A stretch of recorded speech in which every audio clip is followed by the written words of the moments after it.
But మీరు ఎప్పుడు అంటే you come from a very well to do family? అంత కాదు కానీ not very well to do family. It's more of well to do కన్నా ఏముందిలే అబ్బాయి ఇవాళ కాకపోతే రేపిస్తారు అనే ఒక నమ్మకం. అండ్ దెన్ ఇంకోటి సంథింగ్ లైక్ దాట్, ఇవాళ కాకపోతే రేపు అనేస్తారు. అండ్ సరే ఇప్పుడు 2 సార్లు అడుగుతాము, సార్ మీరు ఇస్తే కానీ నేను డబ్బింగ్ చెప్పను, లేకపోతే మీరు ఇస్తే కానీ నేను షూటింగ్ రాను అని ఒక్కసారి కూడా అనలేదు. అది సో అది చాలా మంచితనాన్ని అప్రిషియేట్ చేస్తారు ఇండస్ట్రీలో. అప్రిషియేట్ చేస్తారు, టేకెన్ ఫర్ గ్రాంటెడ్ అడగడం చెప్పి వాడుకుంటారు. అదే అలా కూడా వాడుకుంటారు. అదే so but I mean it's quite a journey. 200 చిత్రాలు మీరు నటిస్తూ మొత్తం ప్రాసెస్లో మీ ఫ్యామిలీ అండి? Family from the mother father side or you mean the wife? Both. Father వైజాగ్లో కోర్టులో జాబ్ ప్రయాణం, కోర్టులో సూపరింటెండెంట్ కింద రిటైర్డ్ అయ్యారు. బట్ ఆయన కూడా ఒక 17 ఏళ్ల వయసులో ఇల్లు వదిలేసేసి ఒక చిన్న ఉద్యోగంలో ప్రయాణం స్టార్ట్ చేసి విశాఖపట్నంలో ఒక కోర్టులో ఒక చిన్న గుమస్తాగా. I mean he's my hero, definitely he's my hero because ఆయన ఎన్నో సాక్రిఫైసెస్ చేసి నన్ను మా అక్కని పెంచి చదువులకు పంపించారు. అప్పట్లో అవుట్ ఆఫ్ కంట్రీ పంపించాలి అంటే డబ్బు కావాలి, సో అంత సాక్రిఫైస్ చేసి పంపించారు.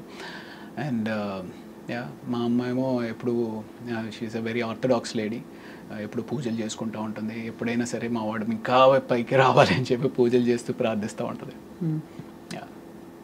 And me wife? Wife very lucky that I have very very understanding wonderful wife. తను పీడియాట్రిషియన్ అనమాట. Children specialist. वो भी डॉक्टर, आप भी डॉक्टर, और आप एक्टर, वो भी एक्टर है? లేదు తను యాక్టర్ కదా, అస్సలు కాదు పాపం. తనకి ఏంటో తెలియదు, యాక్టింగ్ అంటే ఏంటో కూడా తెలియదు, నిజ జీవితం కూడా తెలియదు పాపం. So that's great. So arrange marriage. Next question would be that. No అలా ఏం కాదు, అంటే పీడియాట్రిషియన్ ఇలా చక్కగా కుదురుకుంది కదా అని అనుకున్నాను. బట్ అరేంజ్డ్ అనే ఇట్ మేక్స్ సెన్స్ బికాస్ మీరు యాక్టింగ్లోకి వచ్చేసాక మెడికల్ ఫ్రెటర్నిటీ నుంచి దూరంగా అయి ఉంటారు కొంత. బాగా అసలు లేదు, అసలు ఎవరితోటి టచ్లో లేను. అదే కాబట్టి ఎవరో నటి అంటే అర్థం చేసుకోవచ్చు లవ్ మ్యారేజ్కి. అవును, అక్కడంటే న్యాచురల్ డాక్టర్ సెట్ కర్నా అని చెప్పి పెద్దవాళ్ళు చూసి చేసిన పెళ్ళి తెలుస్తుంది. పెద్దవాళ్ళు చూసి పెళ్ళి కన్నా ఎక్కడో సంకల్ప బలం ఉంటుందండి. నాకు మైండ్లో ఎక్కడెందుకో నేను ఎలాగో చేయట్లేదు కదా, నాకు వైఫ్ డాక్టర్ అయితే బాగుండు అనేది పెట్టుకుంటాను అనమాట మైండ్లో. యూ వోంట్ బిలీవ్, చెప్పకూడదు కానీ ఒక 6 years పట్టిందండి. అంటే నువ్వు సినిమా వదిలే మా అమ్మాయిని ఇస్తాం, మీరు సినిమా వదిలేసేస్తే మాకు పర్వాలేదని మేము చేసుకుంటాం. వాళ్ళ అమ్మ వీళ్ళు కాదు, ఇలాగ సంబంధాలు అలా అలా అలా పాపం తన అమాయకురాలు ఎలా ఇరుక్కుపోయింది సినిమా వాళ్ళతోటి. న్యాచురల్లీ కొంచెం కన్సర్న్స్ ఉంటాయి కదండి ఫిల్మ్ ఇండస్ట్రీలో. ఒకటి అంటే the environment is little different from traditionally. అవును, అదే అంటే ఇప్పుడు ట్రెడిషనలీ ఓరియంటెడ్ కన్నా మెయిన్ థింగ్ ఏంటంటే సినిమా తోటి ఏదో ఎవరితోటో రిలేషన్స్ ఉంటాయి అనేది పక్కన పెట్టేసేస్తే అసలు ఒక స్టడీ కెరియర్ కాదు కదా, ఇవాళ ఉంటుంది రేపు ఉండదు. ఆ ఇన్సెక్యూరిటీ అనేది త్రూ అవుట్గా ఉంటుంది. సో అలాగా సినిమా అనగానే డెఫినెట్లీ భయపడతారు. బట్ కాఫీ తీసుకుంటారు ప్రకాష్. Thank you.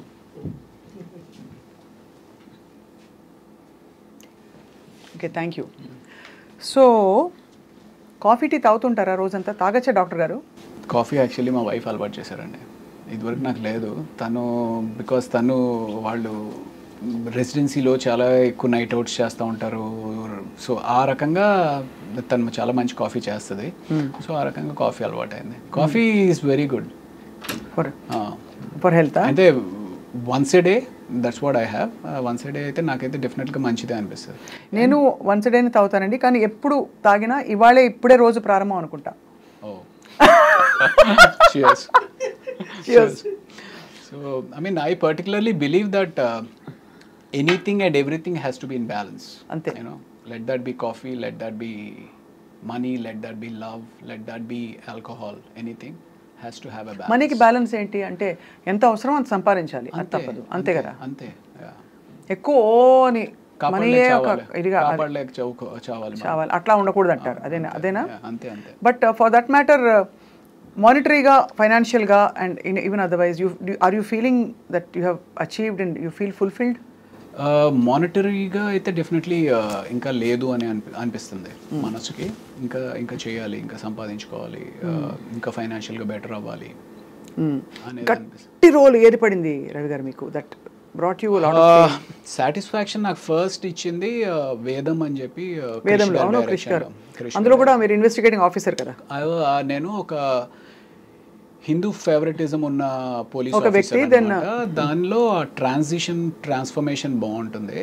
సో నాకు అది బాగా నచ్చింది. అండ్ నేను యాక్ట్ చేసింది మనోజ్ బాజ్పేయి తోటి. మనోజ్ బాజ్పేయి గారిని బ్యాలెన్స్ చేయగలను అనే ఒక నమ్మకం క్రిష్ డైరెక్టర్ దగ్గర ఉండడం అనేది ఐఎమ్ లక్కీ. అంటే నేను అప్పుడు ఆయనతో యాక్ట్ చేసినప్పుడు ఆయన ఎంత గొప్ప సత్యాలు యాక్ట్ చేశారు మనం ఏదో చూసాం కానీ, బట్ అంత గొప్ప నటుడు అనేది నాకు తెలీదు, అంత ఫీల్ అవ్వను కూడా అవ్వలేదు. మన అడ్వాంటేజ్ ఏంటి అంటే తెలుగు. నాకు తెలుగు వచ్చి ఆయనకి రాదు. So probably I could balance with ఆయన్ని మ్యాచ్ చేయడానికి అది హెల్ప్ అయినట్టుంది. అండ్ అదొక సినిమా. తర్వాత చదరంగం అని చెప్పి Z5లో ఒక వెబ్ సిరీస్ చేశాను. అప్పటికి ఇంకా ఓటీటీస్ అంత పాపులర్ కాలేదు. సో దిస్ వాజ్ ఇన్ 2019 అనమాట. అది చేసాను. అందులో కూడా ఒక త్రూ అవుట్ క్యారెక్టర్ బాగుంటుంది చాలా. That gave me lot of satisfaction. So అది కాకుండా కొండపొలం అని చెప్పి ఆ సినిమా సరిగ్గా ఆడలేదు కానీ కొండపొలంలో ఆ సీన్ ఏదైతే టెలిఫోన్ కాన్వర్సేషన్ ఉండి, సో నాకు క్రిష్ గారు ఆ బుక్ ఇచ్చారనమాట.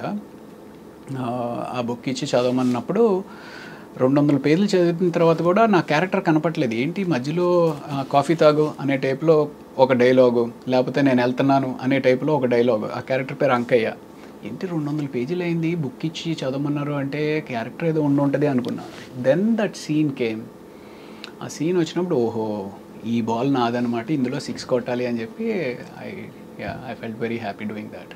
అలాంటివి ఒక 4 గట్టిగా పడ్డాయంటే మీకు ఒక నెక్స్ట్ రేంజ్కి వెళ్ళిపోతారు. రేంజ్ అవసరం లేదండి, సాటిస్ఫాక్షన్. అమ్మ ఇన్ని సంవత్సరాలు సాక్రిఫైస్ చేసినందుకు మనం యూనో మంచి పని చేసాము, మంచి సినిమాలు చేసాము అనే సాటిస్ఫాక్షన్ ఉంటుంది. రేంజ్ అంతే.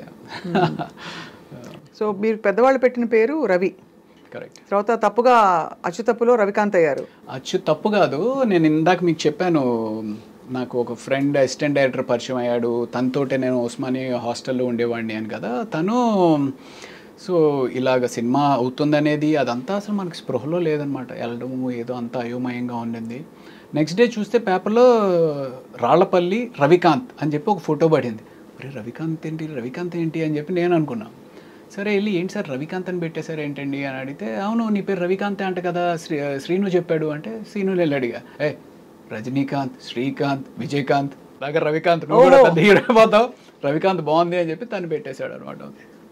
సో ఆ రకంగా రవికాంత్ అన్న. నాకేమో ఆ కాంత్ అనే సౌండ్ ఏంటో నాకు చాలా సెట్ అవ్వట్లేదు. సెట్ అవ్వకపోయేటప్పటికి అండ్ అప్పటికే టర్బులెన్స్, సినిమా ఫ్లాప్ అయింది, అటు మెడిసిన్కి వెళ్ళాలో తెలియదు, ఇండస్ట్రీలో కంటిన్యూటీ అవ్వాలో తెలియదు, ఏం చేయాలో తెలియదు, ఇంట్లో ఏమంటారో తెలియదు. ఆ టర్బులెన్స్లో ప్రతి ఒక్కడు ఆ గుడికి వెళ్ళి మొక్కుకో, ఇతన్ని వెళ్ళి కలు, అతనికి వెళ్ళి జాతకం చూపించు, ఇలా ఇలా ఇలా ఇలా న్యూమరాలజీలో ఒకసారి వెళ్ళి కన్సల్ట్ చేయి, పేరు మారిస్తే ఏమైనా వచ్చి మారుతుందేమో ఇది అదేం చెప్పి వెళ్ళి కన్సల్ట్ చేశాను న్యూమరాలజీని. కన్సల్ట్ చేస్తే ఆయన ఇంకోటి ఏదో చెప్పాడు. అలా ఒక 2-3 పేర్లు పెట్టుకుని అలా ప్రయత్నాలు కొనసాగించి, ఒకటి నిశాంత్ అని చెప్పి, ఒకటి ధీరజ్ అని చెప్పి ఏదేదో చెప్తా ఉన్నారు. అలాగ కొంత ట్రావెల్ జరిగింది. ఫైనల్గా నాకు ఇవన్నీ కాదండి, రవి ఉంది కదా, కాంతి తీసేసి ప్రకాష్ ఏదో బాగుంటుంది, రవి ప్రకాష్ అని చెప్పి నేనే పెట్టేసుకుని నేనే కంటిన్యూ అయిపోయాను.